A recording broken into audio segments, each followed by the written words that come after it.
the Gauntlet. Let's go. If you smell what the Gauntlet is cooking.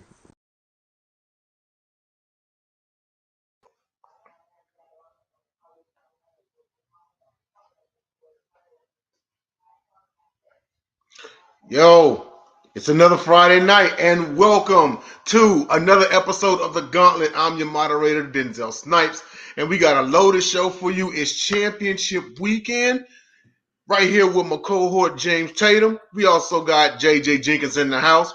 We also got Detroit Dom, Dirty Detroit Dom in the house. And we also got two guests returning in. We got Kenyon. I said it right, Kenyon.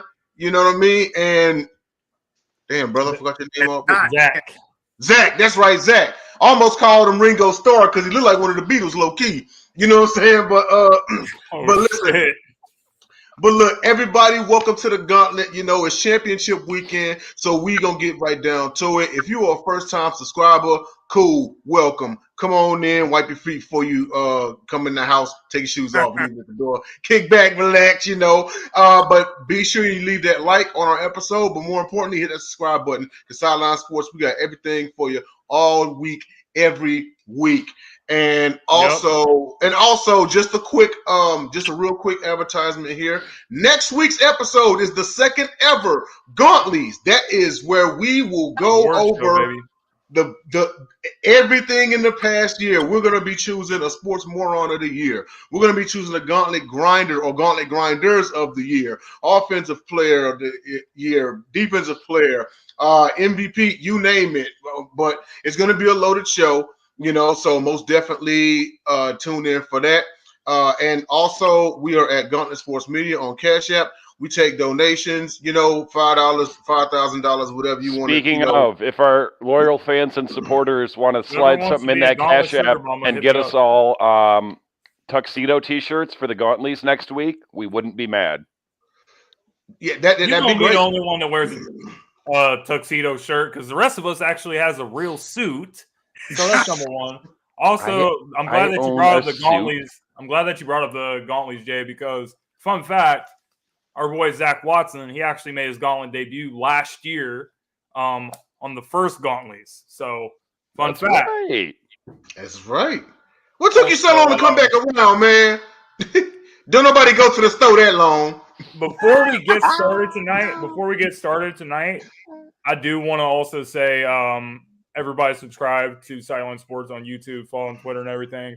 I want to say great job to everyone, the team that we sent to Indianapolis that was covering the National Scouting Combine, which is not the official NFL Scouting Combine that's happening later in February, but it gives an opportunity for a lot of these young men that, you know, are not being seen by the big schools and everything, or they don't go to the big schools. It gives them an opportunity to go in front of some scouts and some people in the NFL to showcase their skills.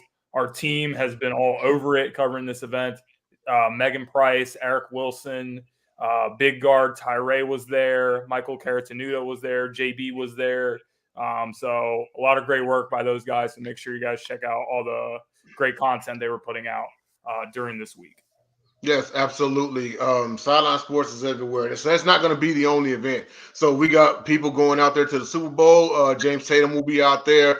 JB, the same people that he named, also covering the WNBA draft, you know, the Hall of Fame, you know, the things that we did last year, and then even more so this year, the same plus more. So Sideline Sports, you know, we're making a lot of moves, you know, and you really need to tune in. But let's get right into it. Everyone's favorite, and that is Sports Moron of the Week. Are you guys kidding me? Are you guys kidding people me? Can take. Shout out to Tyler. I think Zach is frozen, but at least he's got a smile on his face. Oh, there you go. All right, let's let our guests go first. Kenyon or Zach, either one of you guys, if you have a Sports Moron, go right ahead. All right, so my Sports Moron is Ken Dorsey, the Bills offensive coordinator. How do you have Josh Allen and Stephon Diggs and give me 10 points in a full game? That is insanely despicable. At home, in the snow. You playing against Joe Burrow. You have a chance to go to a neutral site game in Atlanta and go to the Super Bowl, get Josh Allen over the hump, and you can't draw up a play to get me more than 10 points. I'm putting him as easily my sports. Joe Burrow said, "Y'all better get them refunds ready." You feel me? You feel me? All right, my boy. Zach, go ahead, man. Did he freeze again? Mm-hmm. Zach is frozen up. We will come back to him. Dom, you take it from here. Real quick, it's not necessarily specifically this week, but I just had to say something because it's something that's been a thorn in my side since its inception. My sports moron or morons of the week are the college football selection committee or the whatever they call that. How long have I been saying this system is trash? 4 teams, 2 of them didn't even win their last games going into it, and then look what happened. And now, rather than fixing it, going from 4 teams to 6, now they're trying to go, mini big dance with 12 teams. I can't. Mm-hmm. Okay, JJ, do you have one? No. Oh, yeah, did not. All right, I'll knock mine out. Might as well. It was a very eventful week. And I actually have to give co-sports moron to Mr. Bart Scott and Chris Sims, who both cannot seem to keep Jalen Hurts' name out of their mouth. You started the week off with Chris Sims, who, dating back to last season, before the 2021 season, he made his top 40 quarterbacks list. He had third stringers and guys that never played in the league before. He had them ranked ahead of Jalen Hurts going into last season, not this season. And then this season, he just doesn't want to give him any credit for how great he's been playing. He's been saying that if you put Minshew in the game, the team is going to be the same. The team sucked with Minshew. You lost to Kenyon Saints down here when Minshew was playing. Minshew threw a pick 6. Listen, the team – he goes on to say that Daniel Jones, if you put him in the Eagles offense, it will be the same offense. After we saw what happened to Daniel Jones against this Eagles defense in this playoff game.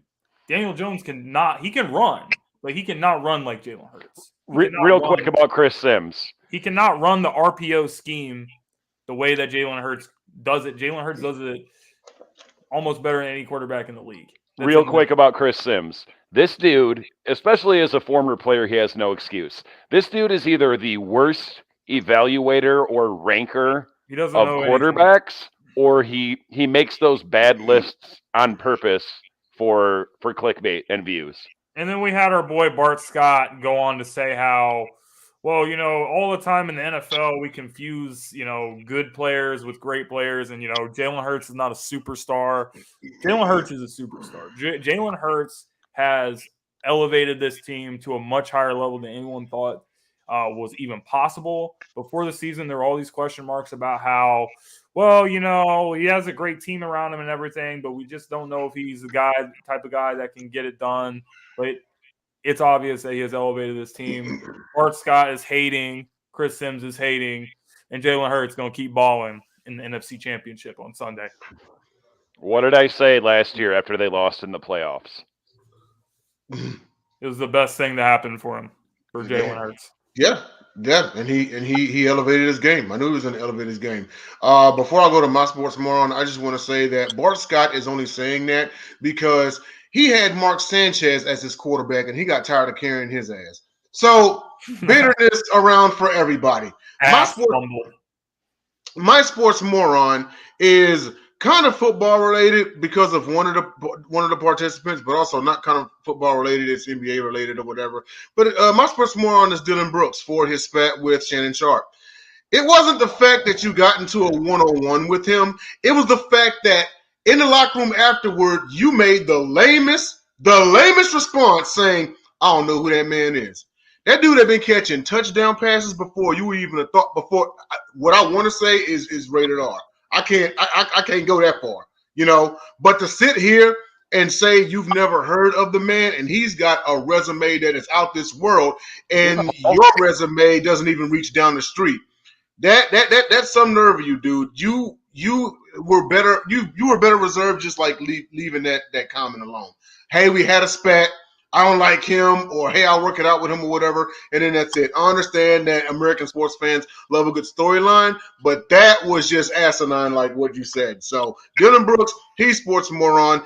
Shannon Sharp was ready to feed people them hands that night, and I don't think anybody really wanted to part of him. No, that's Dylan's thing. Dylan wants to be public enemy number one in every single arena that they go into. Dylan, no. It may be Dylan. It may be Dylan's nature, but one day he gonna run into the right one. One day he'll run into the right one. And I know that's that Grizzlies like mind frame, because notice everybody's kind of right around him. But I mean, there's that, and then there's just flat out defending effery. I get it. You know, you back up your teammate. He's an above average player on a team that is on the precipice of something maybe versus, you know, a Hall of Fame tight end. Man, even like the young kids know who Shannon is. Even if you weren't like around when Shannon was playing in the league, they still know him because they know him from TV. Like everyone knows who Shannon is, bro. Dylan Brooks, and that's my point. Hope and pray that you get to the level of Shannon Sharp in your career. And that's my point. He knows damn well who he is. It was just a lame comeback saying, I don't know who dude was. I mean, that's like the adult version of, I know you are, but what am I? Like, the hell are you, 5? Like, come on now. But all right, boys. So we're going to take a short break here, and when we get back, we're going to switch it up from our Player of the Week segment. We got a special surprise for you guys when we get back.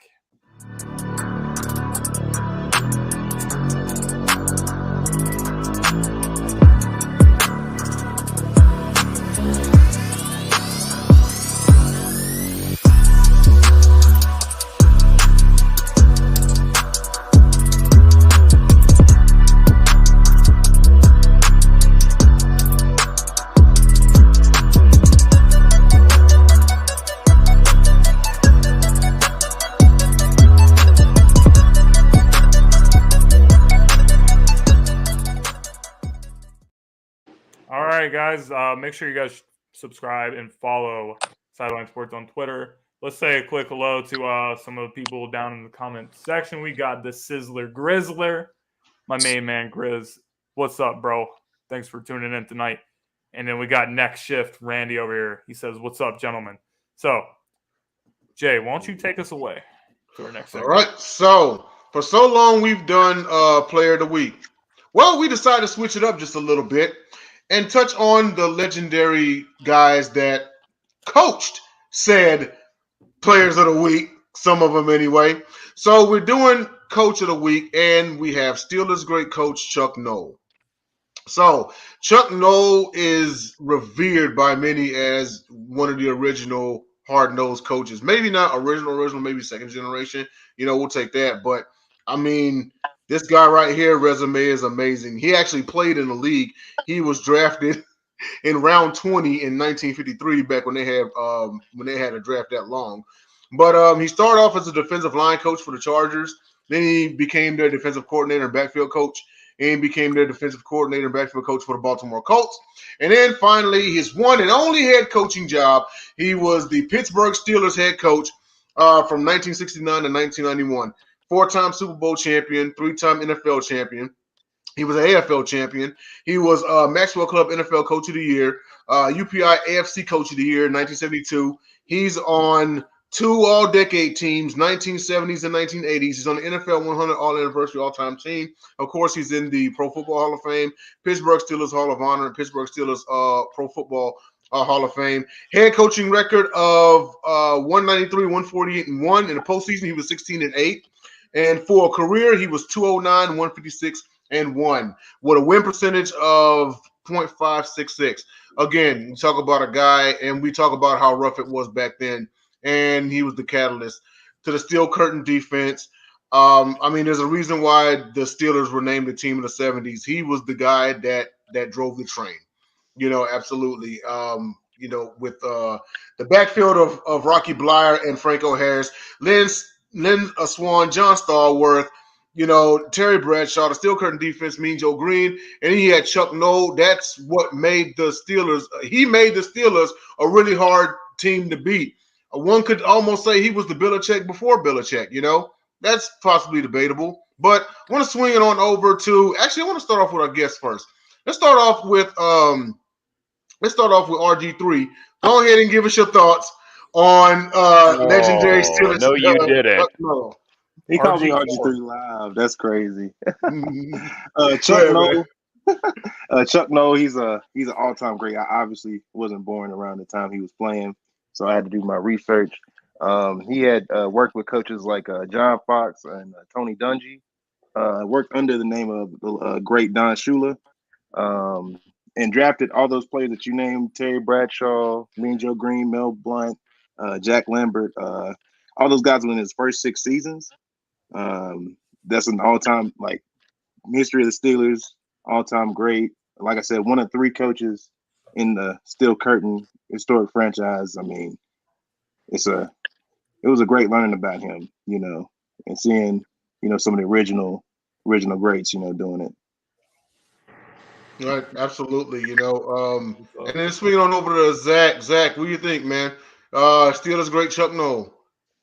Man, yeah, just like same thing Kenyon said, I had to do a little bit of my research because that was before my time. But yeah, man, just between the longevity and him really creating the identity of the Steelers, because I mean, even over the remaining eras up to now, Steelers have always had a defensive identity. That's what they've always been known for, and Chuck Noll really the person all that and had that hard-nosed mentality and everything, and just especially the longevity, man, from 69 to 91, coaching that long in such a cutthroat era. And I mean, it's still a cutthroat. Any coach is lucky to make it 4 or 5 years, most of the time. So that's crazy.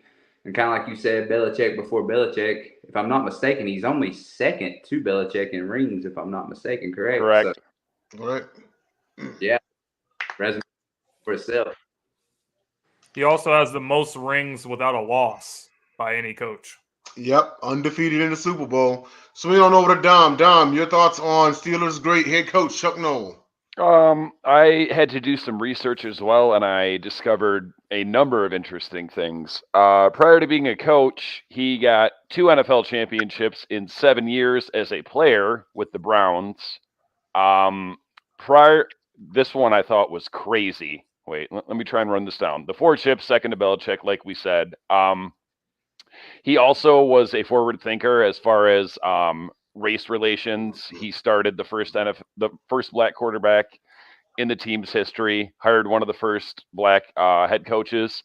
But dude just had success everywhere. The 6 years he was with the Chargers either as a defensive position coach or a DC, 6 years, 5 AFL championship games. Not wins. This one did not know at all, and I thought it was crazy.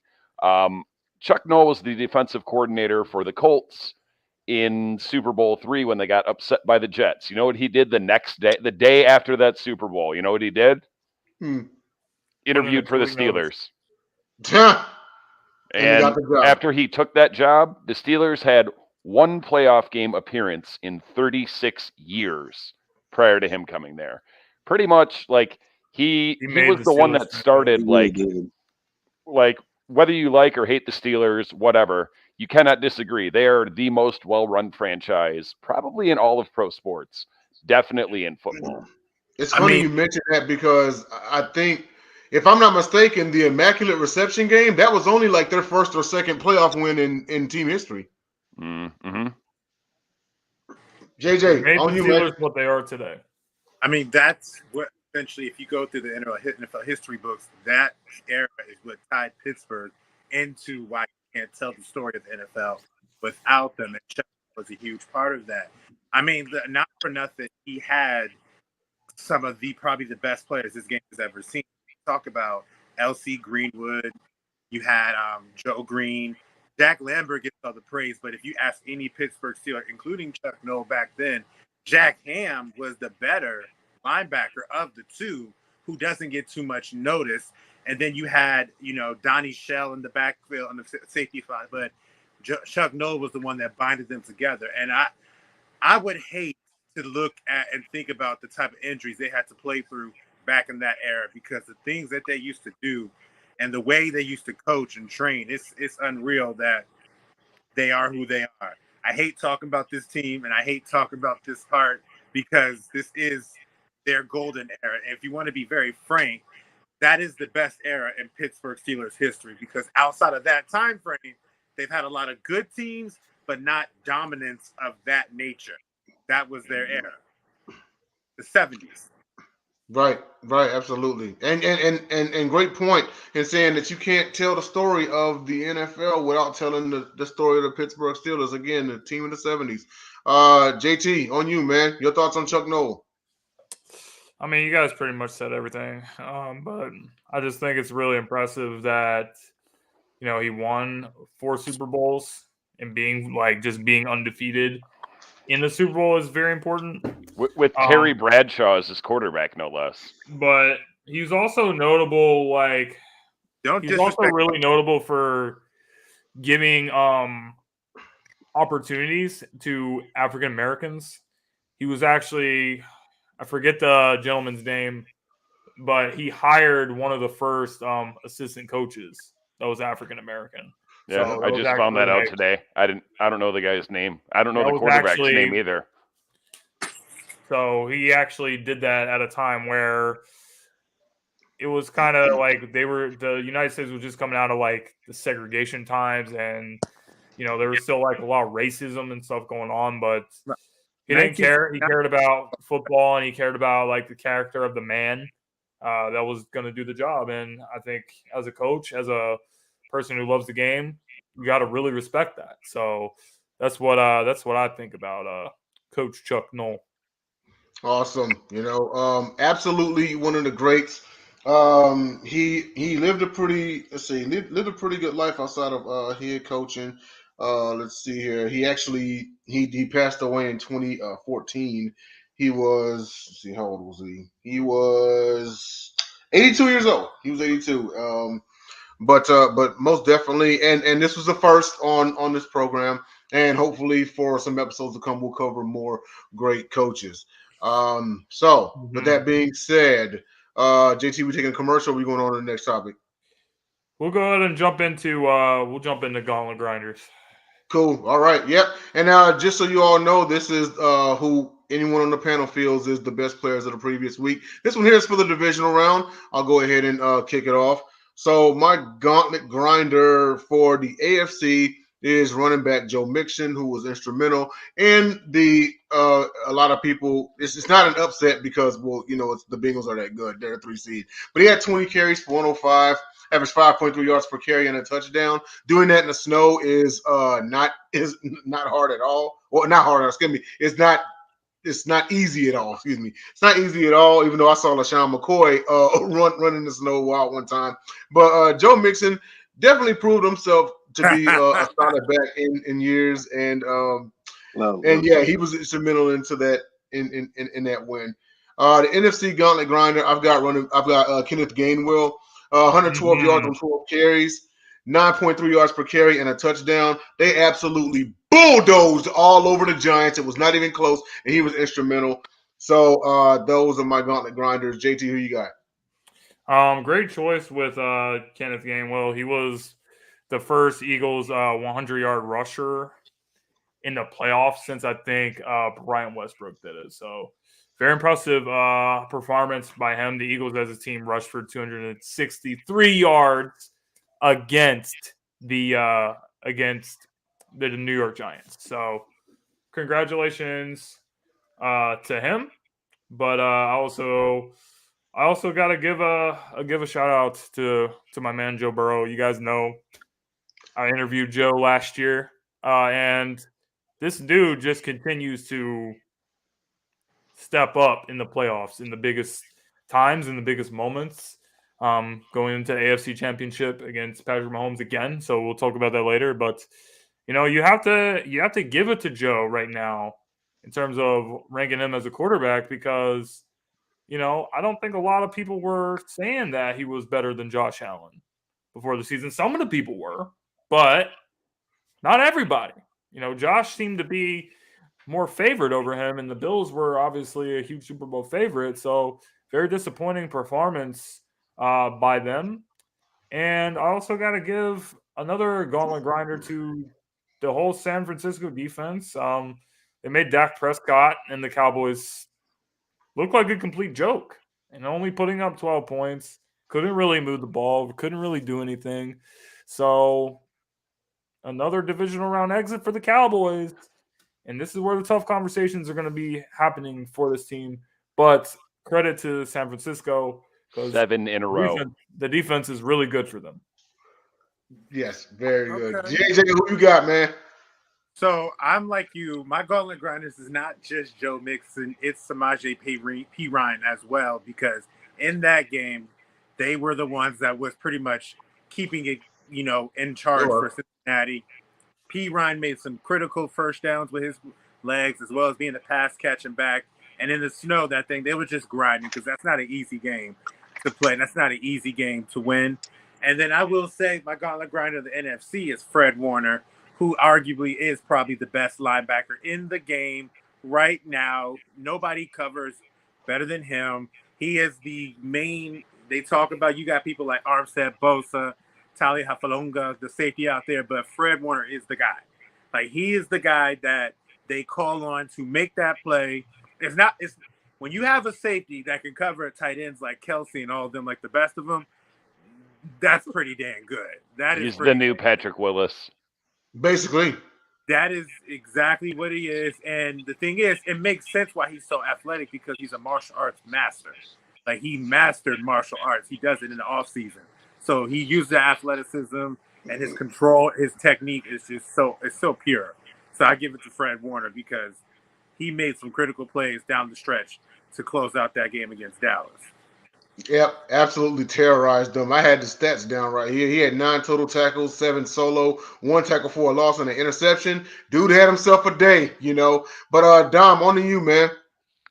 Real quick, Mixon was mine for the AFC. My NFC is the entire backfield of Gainwell, Miles Sanders, and Boston Scott. 35 carries, 234 yards, 2 touchdowns. That's not even including what Jalen did. They just ran and ran and ran and ran all over the Giants. Kind of unfortunate. Was hoping to see a better game, but didn't really expect to. But what was the other thing I told you in the offseason about Miles Sanders, James?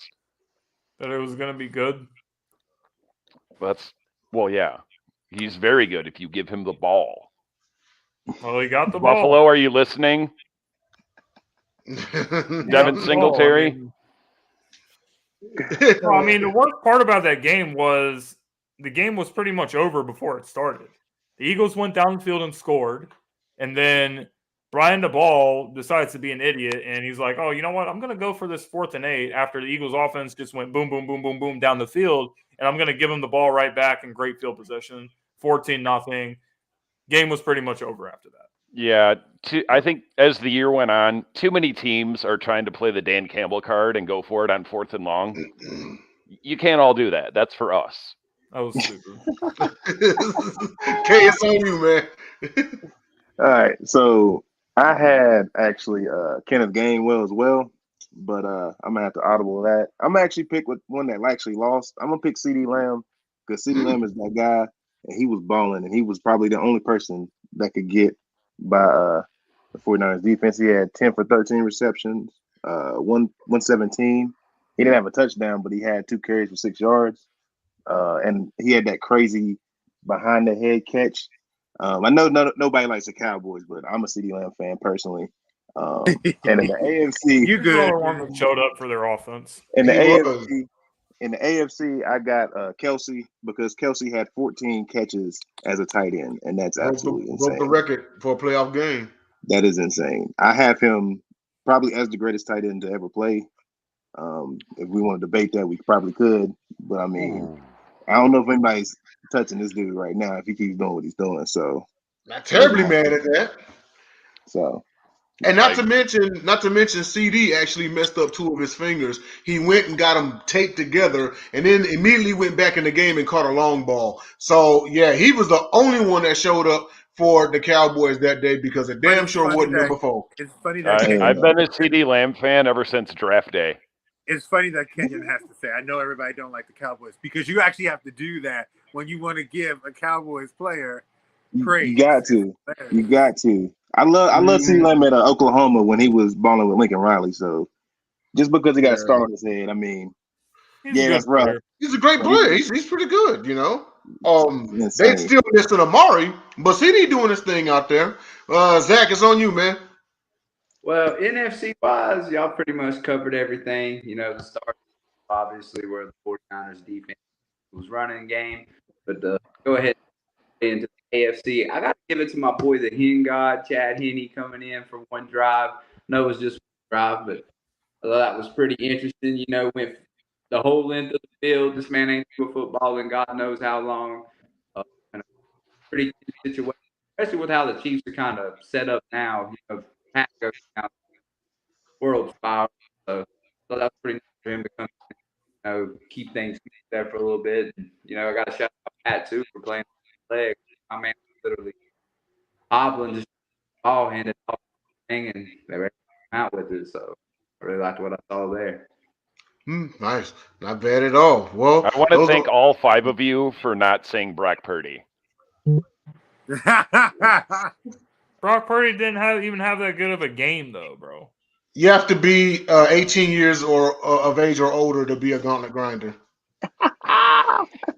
That meme was funny. You know when you said that, Jay, you know what that reminds me of? You remember when we were PB football that you had to get weighted to see you could play a certain level or not, and if you were a pound off, they were like, nope. There was a meme. There was a meme about that though, and it was like it showed pictures of it showed pictures of all the remaining quarterbacks in like high school. I sent you that. I sent that to and you. then a picture of Purdy from last week. It showed all the remaining quarterbacks when they're in high school except for Brock Purdy. He was like Brock Purdy of right now. That man ain't aged since 13. His number 13. Oh man. Well, let's get on to the next topic, and we're gonna take a word. We're gonna take a word from our sponsor, and when we get back, we are going to talk about this Ed Reed story. He was recently let go, or they didn't honor the contract of him at Bethune-Cookman University, HBCU, that he was going to become the head coach. Going to talk about all that stuff after the break. Sports fans are gearing up and saving big at Fanatics.com, the world's largest collection of officially licensed fan gear. From all the leagues, teams, and players you love, unique one-of-a-kind designs exclusively by Fanatics, and autographed collectibles from today's biggest stars shipped directly to your home. Join Fanatics Rewards for free to earn fan cash on every purchase. Shop now and for a limited time, get 20% off all orders. Fanatics.com, officially licensed everything. The Gauntlet is brought to you by Fanatics. I am going to audible a sports moron in the middle of the show because I just read that the NBA fined Joel Embiid $25,000 for that triple pump celebration he did against the Nets. Y'all just don't want nobody to have fun. But Jay, take us. By the way, Brock Purdy is 23, which is not young for a rookie. I mean, it's not Chris Winkie or Brandon Whedon old. But all right, we got to talk about this because this is going to be the juicy segment of tonight. So Jay, why don't you start us and get us rolling? So yeah, we actually had this on the Pundit's Pundit. If you can check out that episode that was this past Wednesday, we actually suspended the topic and we're going to bring it back for a part 2 next Wednesday. Hopefully with Radio Lynn comes on. But those who didn't know, Ed Reed had actually exposed the living conditions around there at Bethune-Cookman, which showed mildew and mold and everything. And in response, he basically got canned for it. And you know, the problem that I have, I mean, there are lots of problems that I have. I'll keep it short and I'll go around the panel here. But, you know, it's real funny, and I'll say the same thing I said on Pundit's Pundit. I said, you know, it's real funny how American society is a reactive society. It's only after something happens that things get fixed. So he gets canned for this, but let's just say, you know, because we know the health effects, the negative health effects that mildew can do to somebody, you know. Especially if you have like asthma and whatnot.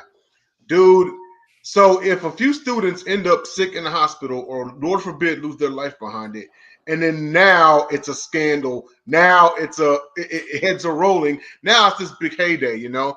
But it was terrible. It was terrible at all, you know. I mean, even all Ed Reed aside, like nobody should be living like that. And you're a university that's got money, and it's the same thing. What Jacob said, you know, y'all get sent all this money, and where is it going? That's the $1 million question: is where is all of this money going? And it's supposed to be building and improving and helping these students and helping these athletes, and they're getting fed scraps. But you know what? This is nothing new. Money hungry colleges, universities, even in particular in sports. But it was a bad look all around. But I'm going to actually start it off with our guest. So, Zach, your thoughts on this, man? I don't know. It's crazy. And pretty much kind of like what you said, exposing those issues and everything. And it's just like the dialogue's been interesting, kind of going back and forth with it. You know, there's some people that's on the side of Bethune-Cookman. There's some people on the side of Ed Reed with it. But, you know, I mean, I think they were looking at it as like a Deion Sanders brought of good things to state when he came. And I think there was a lot of that same potential with Ed Reed. I mean, they're both very high caliber players, high caliber institutions, high caliber NFL careers, so on and so forth. And that was just kind of the interesting thing. I think Ed Reed could have been somebody that could have came in to help build that institution, build that program, you know. And because I know basically just went in on them about the whole thing. But, I mean, like you said, living conditions, stuff like that, that's something you can't really take lightly. So, yeah, I mean, it's just been a whole interesting case to me because I was really excited for that hire to see what Ed Reed could do. I knew he'd been helping out with the Miami staff a little bit and everything there for a little bit. But, yeah, I mean, I'm just bummed about the whole situation and hate that for Ed Reed and hate that couldn't get that pairing finalized. But, I mean, I just thought it would be a good opportunity to build that program. I think it would bring a lot of good things to HBCU football and kind of keep building on where Deion had once Deion had left. You know, we got another name in here, and I know Eddie George. I'm pretty sure he's coaching at Tennessee State. He still is, yep. So I think that kind of thing good, but at the same time, like I feel like they should have listened to Ed Reed a little bit. You know, I think he could have brought things to the table to just elevate everything all around. Right, absolutely. So Kenyon, your thoughts on this, on Ed Reed and the whole Bethune-Cookman fiasco? I guess my kind of thing is like, it's just like we have so many big names that come from these HBCUs, and it's like, why are they just not able to donate this money that they're making after they graduate? It's just like the money is like, we have to do this ourselves because it's obviously no one else is going to fix it. So Ed Reed doing this kind of is like saying like, this is kind of how this is going to be fixed if we're going to fix it. And I kind of hate the stigma that it's just like, oh, this is just what it's like Alcorn State's like this, and Winston-Salem State's like this, and NC Central's like this. And why does it have to be like this? You know what I'm saying? Like, why do we just are cool with just them staying like this? Why can't we get the same? Why can't they get the same facilities and the same dorms as the white schools? Like, I graduated from Appalachian State, and in 2019, I went through the pandemic, and I've watched buildings get torn down and build up within like months. And it's like, y'all can't even clean the mildew out of like a bathroom. Like, yeah. I just think that there's a lot that's going, like, that's just not being told. And there's a lot you can't probably say, but it's just frustrating because it's just like, you got like Gene Upshaw that comes out from HBCU and like Shannon Sharp came from HBCU. And it's like y'all don't want a building named after yourselves? Like, I don't know. That's just my thing. That's just my take. There might be something hidden, yeah. Go ahead, Zach. I want to add one thing too, because if I'm not mistaken, is Reggie Theus? Isn't he the AD? I was just about to say, y'all know who the AD is? It's Reggie Theus. Reggie Theus is. Any comments about this matter? Yeah, he said a lot of stuff about it too. He's talked a lot because he's also the head basketball coach too. Every today in his thing. Yeah, Dom, your thoughts on this, man? Like he was just saying, I didn't know until about 2 minutes ago that Reggie Theus was the AD. He basically tried to I don't know what he's trying to say at this point, because he's saying, oh, Ed Reed let us down, and, why did he say that, and blah, blah, blah. It's like, you know why he said that. He exposed you. So then you pulled the offer. So then Ed Reed went on a rant.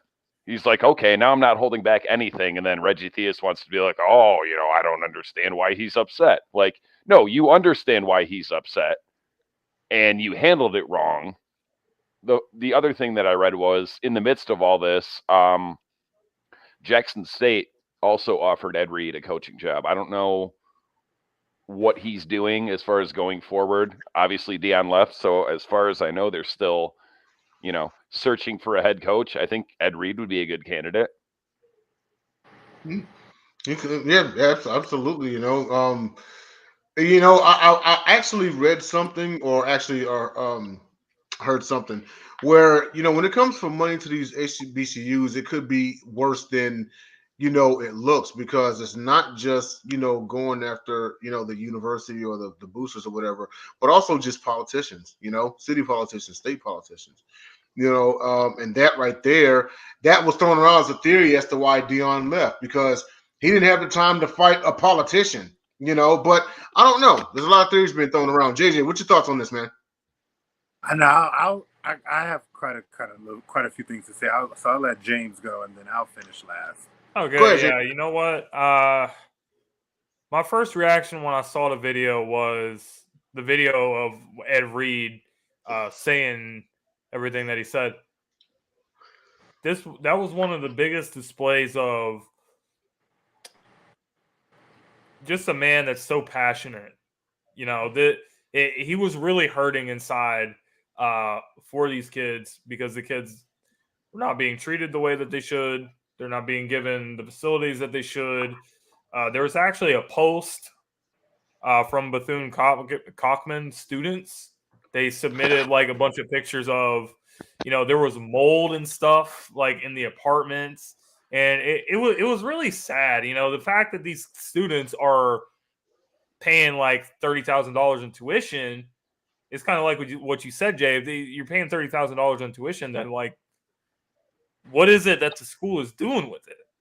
You're not doing anything to help the school, help the community, or help the students. So who are you helping other than yourself? And that's what I think Ed was trying to point out. I would have loved to see him get the opportunity to coach and everything, because we know he's a smart football player.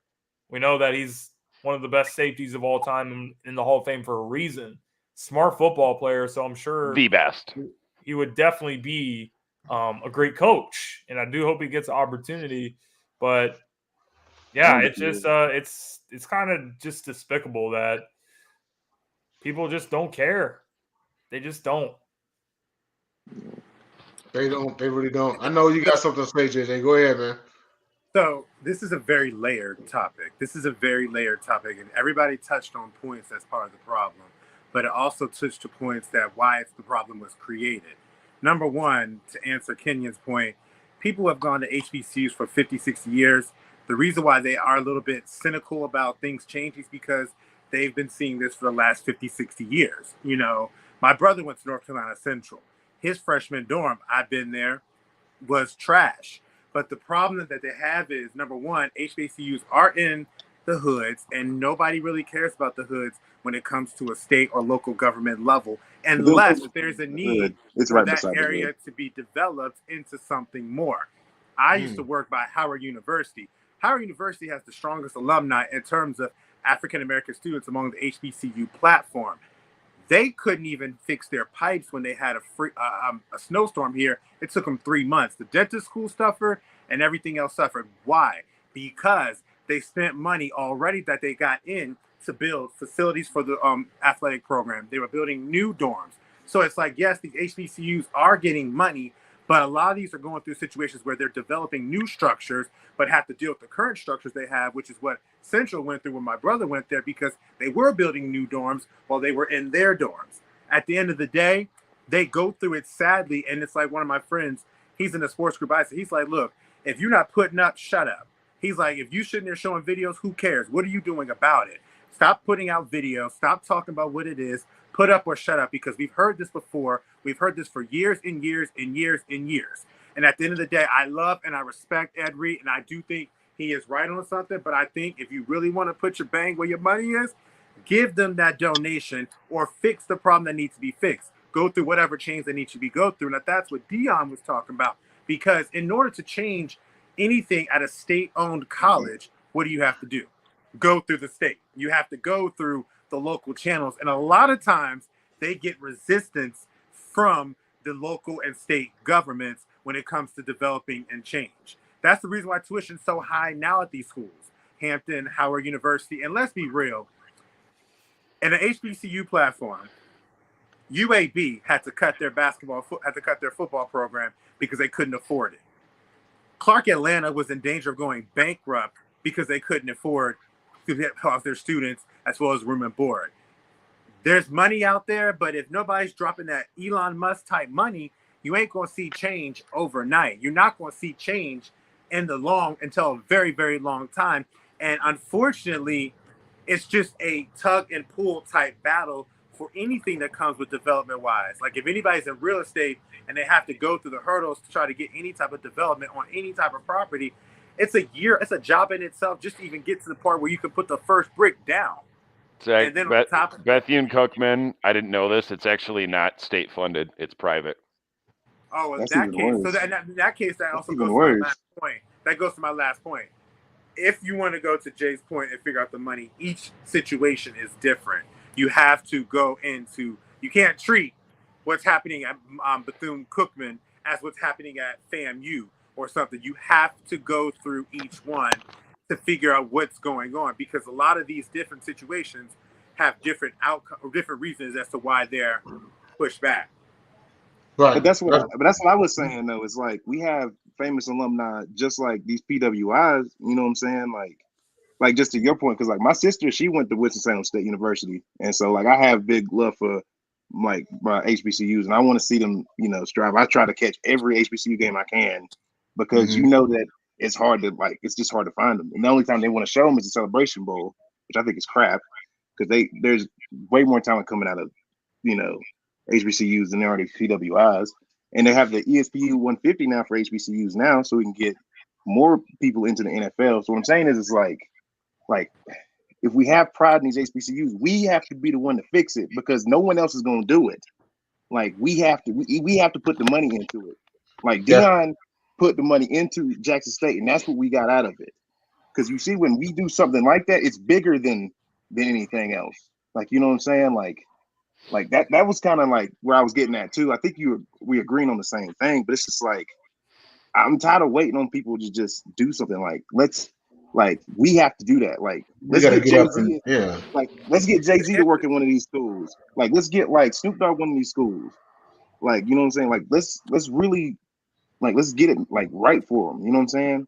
The exposure, it's ridiculous what happened, but the exposure, they'll turn it into a positive. Plus, would Ed Reed have even been interviewing or trying to coach at Bethune-Cookman if Dion hadn't already coached at Jackson State? That's the new thing now, you know what I'm saying? Yeah, but I mean it's detrimental because they're putting HBCU football out there and letting them know, hey, there's talent, here too and whatnot. And the crazy part is Steve McNair was the only one. Steve McNair was the only player from an HBCU to finish in the top 5 in the Heisman voting. So it's not like the talent ain't there. You know what I mean? But actually, we got about 10 minutes left, and we still have 2 topics to cover. Going on to our next topic, and that is, of course, Championship Sunday. So NFC Championship, Eagles host the 49ers. Chiefs host the Bengals in the AFC Championship. The Eagles got the early game. Eagles 49ers early game. Chiefs, Bengals have the later game. So real quick around the panel, I already know who you got, JT, for the first game. So who you got for? In fact, I know who you got for the second game. May as well just go ahead and go to JJ. But now, go ahead, JT. Okay, my Super Bowl matchup is going to be the Eagles taking on the Cincinnati Bengals. Bengals going back to the Super Bowl after they lost to the Rams last year, and the Eagles going to their second Super Bowl in the last 5 years. I think San Francisco is a great team. I think these are the two of the most well-balanced rosters in the NFL. But in the end, I think that as great as San Francisco's defense is, I think they cannot stop us. I think that they can contain us for a while, but this Eagles offense just has too many weapons. If you try to keep Jalen Hurts in the pocket and make him a pocket quarterback, which is what a lot of people seem to think is going to work in this game, it's not going to work because the San Francisco's defense's weak point is in their secondary. And they gave up over 100 yards to CeeDee Lamb. They gave up over 100 yards to DK Metcalf. So A.J. Brown and Devontae Smith are going to create a lot of problems for their secondary. This offensive line against their front is probably going to be a really big matchup because their front is great, but we've got the best offensive line in the entire game.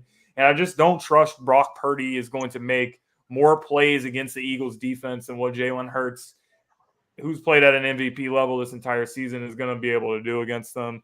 And then on the other side, I just think Joe Burrow and this team has the confidence. I don't see Kansas City's defense being able to stop Jamar Chase. They haven't stopped him in the 3 games that they played him, 2 games last year, regular season, postseason, and regular season this year. So I think it's going to cause a huge problem. I think that for the Chiefs to win this game, they have to control the line of scrimmage. And I don't know if they're going to be able to do that against the Bengals defense that's been playing really well.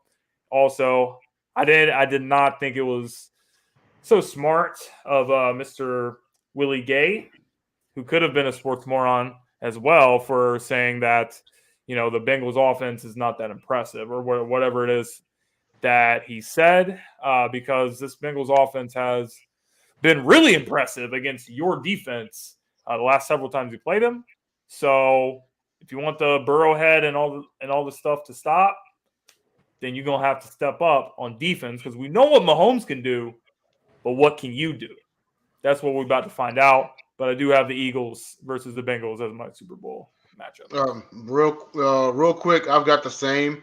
The story of the Chiefs-Bengals game is going to be Mahomes' injury, because it is a high ankle sprain. I believe Mahomes was listed as a full participant. It doesn't matter. Pretty much every day in practice this week. He can't beat Joe Burrow on 2 good ankles. Well, I'm just saying Mahomes appears to be healthy. To James' point, again, refer to my previous statement. But to James' point, I think when I heard Willie Gay say a statement, I kind of understood it, because I'm thinking on the aspect of he sees Mahomes in their offense, and how many times have how many things can Cincinnati do that he hasn't already seen from Mahomes' side? And so I think that's the nature that I was interpreting as. He could be trash talking, but in my mind, I'm like, well, I can understand what he's talking about, because if he looked on his side and saw Mahomes, even with Kelsey and Tyreek Hill back in the day, I'm pretty sure he's seen every type of pass, every type of thing in the book. So in his mind, yes, they're lights out, but they're not like impressive to him because I've seen it before. Now, is that going to change anything in this game? No, because I think by default, Burrow and Mahomes are going to bring out each other regardless. And in that case, I said it at the beginning of the playoffs. They will represent the AFC in the Super Bowl, because I said if they get past the Ravens, they got a chance to go to the Super Bowl, because I think of all the other teams in the playing field, the one team that really could probably give them the hardest time is the Ravens with their defense compared to what other teams have had, because I knew they were going to go against the Bills, but I think they're going to be the Chiefs. And I just think it's not a matter of Mahomes versus Burrow. I just, it's going to come down to who does what. Whoever settles for a field goal first, more than likely, in my opinion, will lose. And I trust Cincinnati's defense to stop them, to hold them to a field goal, which will give them the edge to get on top keep up on top for good. And NFC, I do think it's a California team that's going to the Super Bowl. I think that I respect and I love what Philly's doing, but I see this as a Patrick Mahomes type ascension. AFC Championship game, missed it that year. Went to the Super Bowl. No, what year? AFC Championship game where he lost to Tom Brady and the Patriots. They go Super Bowl. They come back the next year and go to the Super Bowl. I see the same thing. Eagles get all the way, but they don't make it. Tool back up, come back in there next year, and they're going to go all the way to Super Bowl. But I don't think it's going to be this year. I think I'm sticking with the team that I said outside of beating Dallas.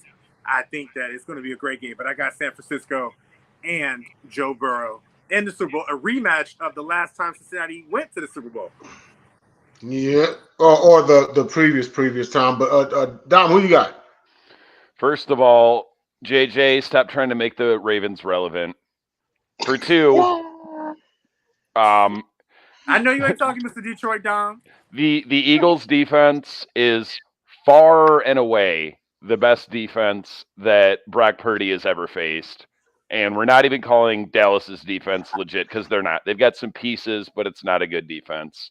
And as much as I would like to see a rematch of the first Super Bowl I watched from 1989, Bengals and Niners, it's the Eagles. And then AFC real quick, like I said, Patrick Mahomes, you can't beat Joe Burrow on 2 healthy ankles. Kenyon, on you, man. I actually already made my pick on my channel, so I'm gonna go ahead and get skipped. I'm not gonna get it. Y'all gotta come to see me. All right, I got you. Yeah, Zach, who you got, man? Sum it up. Kelsey brothers gonna be walking away with the ring. That's what I'm hoping. I think it's gonna be I really need to see the Chiefs get their revenge. I need the Burrowhead to stop. Wrong. I know why it's there. Even though I know why it's there. But I really need the redemption game. But like what you guys really touched on, Patty's ankle's really going to be a big factor there. See if we can keep him healthy. And basically, kind of like JJ's point, I think it's going to be a very high offensive game. And basically, how JJ said, first team that's going to get held to a field goal lose. I really feel that's the case. I just, I do have worries because I think the Bengals have a stouter defense than the Chiefs do for sure. So it's going to be really reliant on how much magic Patrick will and how that up. And I really just like what the Eagles are doing. I worry about the moment being big for Brock Purdy. And the Eagles are just so good on both sides of the ball, where the 49ers, don't get me wrong, their offense hasn't been shabby by a stretch. But as far as their defense, and I don't see Brock Purdy. Wait, you said we. Are you a Chiefs fan? Yeah, he is. No, Yeah, but huge Chiefs fan. real quick. It's interesting enough. Imagine the Thanksgiving dinner when it's Kelsey and Kelsey because they both got one ring. And imagine if they get to the Super Bowl against each other and they're both facing each other with one ring between two brothers. That would be one baby. Hey, yo, their podcast is gonna go crazy if that's what that would happen. Imagine whoever they get to face each other. Their podcast is awesome. Their podcast is going lit. That's the one up for Ultimate Brother for the rest of their lives, more than likely. Yep. And they would only, in that scenario, they would only be the second set of brothers to face each other in the Super Bowl. JJ knows how the first one went. So, real quick, we're almost out of time here for our non-sports topic this week, and that is, what is the worst experience you've ever had at work? Should be really interesting real quick. But we'll start off with Zach. Start off with our guest. Go ahead, Zach. Oh, man. There's been several. I'll say one of my most recent jobs worked for a car dealership. I was a customer manager in their like shop or whatever. But worst boss in the world. Literally, I'm leaving over it. But I mean, I've never worked in an environment this crazy, and I mean, it was a basis thing. I mean, getting called slur, like every slur you could ever imagine in the book, every day, that kind of deal. I mean, it got and started family and Obi, my family just like taking shots, taking my experience, my life, just all kinds of stuff. But yeah, probably by far the worst work experience I've ever had. No, man, brutal. Go ahead, Kenyon. It's on you. Man, I work in a shoe store, and I think the worst experience I have is customers just climbing on ladders. The crazy thing is, what makes it worse is there's two signs that say you can't do this, I actually had a friend of mine come in, and actually I speak a little Spanish too, and he speaks Spanish as well. So it's in 2 languages, and my friend still did that. He still climbed, and like it's just like, bro, like what is going on? Like I just don't understand the just. I don't get it, bro. That's the worst experience I had. It was just, and then they get mad and they're just like, "Oh, I'm trying to be independent, go home and not clean the house." So it's just like, bro, like why are you doing this? Like it's just, I don't know. That's annoying. It's just annoying. Yeah, people definitely can be stupid. JJ on you, not JJ. Dom, it's on you, man. Back when I was still waiting tables, I worked at a steakhouse called Logan's, and like if you want to try and call off for your We have shift, Logans in Texas. right, you're better off like showing up and letting them know how sick you were. Like I called them, told them I was sick, had the stomach flu. They didn't believe me, so I drove in there, had to pull over on the freeway to throw up at least once. Got in there, I was like, I'm sick, like I can't work. They're like, okay, come back for your night shift, which I did. Came back, but that time I made sure I ate a bunch of like Fruit Loops and drank some orange juice and threw up in the lobby. And I'm like, can I go home? Wow. Yikes. That's devastating. JJ, on you. Keep in mind, if you tell them you have the flu or a cold or anything, like by law, they're not supposed to let you work. But anyways, Yeah, because food. I was about to say, yeah. that sounds that's nasty. I'm going to plead the fifth because I don't know who watches this network, and I'm actually currently living my worst job experience ever. So I'm not going to say too much because if I did, we'd be here for the next 13 hours. So I would just sit there and say, if today's worker is different from last year, if you don't know the word accountability, and a part of me wants to say something, but I'm not. So I'm gonna try. I wish I could do it in code, but I can't. Matter of fact, Jay, I'll say it. You're from the homeland. I rock with you, but I can't work with you. Okay. I've heard that a lot too. All right. You got me, Finally, Kenyon, JT. and you got me. You get me what I said, right? Y'all heard that clearly, right? Yeah. They ask me what sport I play all the time. Yeah. I get asked what sport I play all the time. Go ahead, JT. JT, Dom, and Zach, I will let y'all know this off the air when we go off what I meant. Okay, we're gonna keep that in the locker room, but Nah, I'm messing with I y'all. don't know, man. I've had a lot, but mine probably has to dealing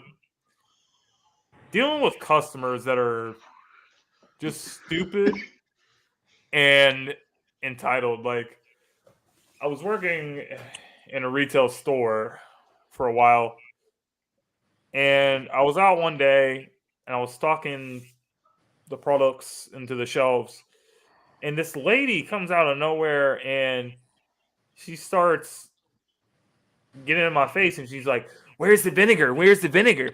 And then before I even have a chance to respond, she starts snapping her fingers in my face. Oh. And you guys know, like, some of you guys know me. You guys know how I am. Yeah, I had to like use.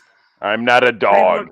Pretty Do much not snap your fingers. Pretty much all the self-control that's humanly possible to keep from ripping this lady's head off. And she got lucky because the product that she was looking for, which was some vinegar, was right on the bottom shelf in front of her face. And she was like, "Oh, there it is." But if she would have kept pushing me for like one more second, it's possible I would have got fired that day. You gotta love it. Very possible. You gotta love it. Yeah. James, have you seen the TikTok with the dude with the mustache and he's IKEA employee? Yeah, that dude is hilarious, bro. I know who you're talking about. He's like, wow. "Oh, do you think you hate my job more than me?" That's insane. But that is our show for this evening. Like, thank everybody who commented and who tuned in. Shout out to Bacon Grizz, Cowboy X Factor. We see you all out there. Everybody else in the comments. Most definitely. James. And tune in to next week where we will have the second ever Gauntlets. And yeah, boy. You feel me? It's gonna be pretty loaded. So real quick around the panel, where can everybody find you? JT. Philadelphia, Pennsylvania, Sideline Sports Network, Twitter, Instagram, whatever, I guess. JJ? You can find me here, JJ Jenkins on Facebook. And on there should be my Instagram. I can't remember at the moment, but yeah. Dom? Man, if y'all don't know by now where to find me, I don't know what to say. Just outside the city limits of Detroit. I might live in the burbs, but I can be in the city in 6 minutes. Yes, yeah. You can see for a field from where he at. Kenyon, where's everybody finding you at, man? Actually, I just posted the first video on Off the Grid, the YouTube channel. We just took off this morning. You feel what I'm saying? I'm covering DFS sports. Off the Grid is joining Sideline Sports Network. I'm doing all of them. I'm getting basketball. I'm doing hockey. Catch me on the ice. I'm not playing with y'all. Let's do it. That's what I'm talking about. Zach, where everybody find you at, man? And on any social media, Zach W, and that's Zach spelled Z-A-C. We'll be working with Kenny a little bit on Off the Grid here soon. Hope to be back on here for some more appearances. And also, as always, I'm out here doing a little bit of autograph work. Sports autographs is one of my passions. So y'all can catch my autograph page at I Autographs. Had some good stuff. Got to meet Antoine Bethune. Can you get me a better deal on a Kenneth Walker autograph? I'm not paying $90. Yeah, that's deep, man. Like I don't ever go to pay signings. I'm one of those kind of right time kind of guys. So, but yeah, I feel you for $90. I just ready. Absolutely. Well, shout out to our two guests for joining us tonight. Thanks for coming on. And for Dom, JJ, JT, I'm Denzel Snipes. We'll see y'all next week for the Gauntlets, baby. Peace. Shout out Marshall Hill. Shout out Craig Davis. Shout out my Unconventional Kings fans. Yo, but hold on. Shout out to Marshall Hill. He just had his first kid yesterday. Congratulations to him. Just had his first kid. Yeah, Unconventional Kings, baby, for life. Yes. Newest short king. Be over. All right, we'll see you guys next week. Later on.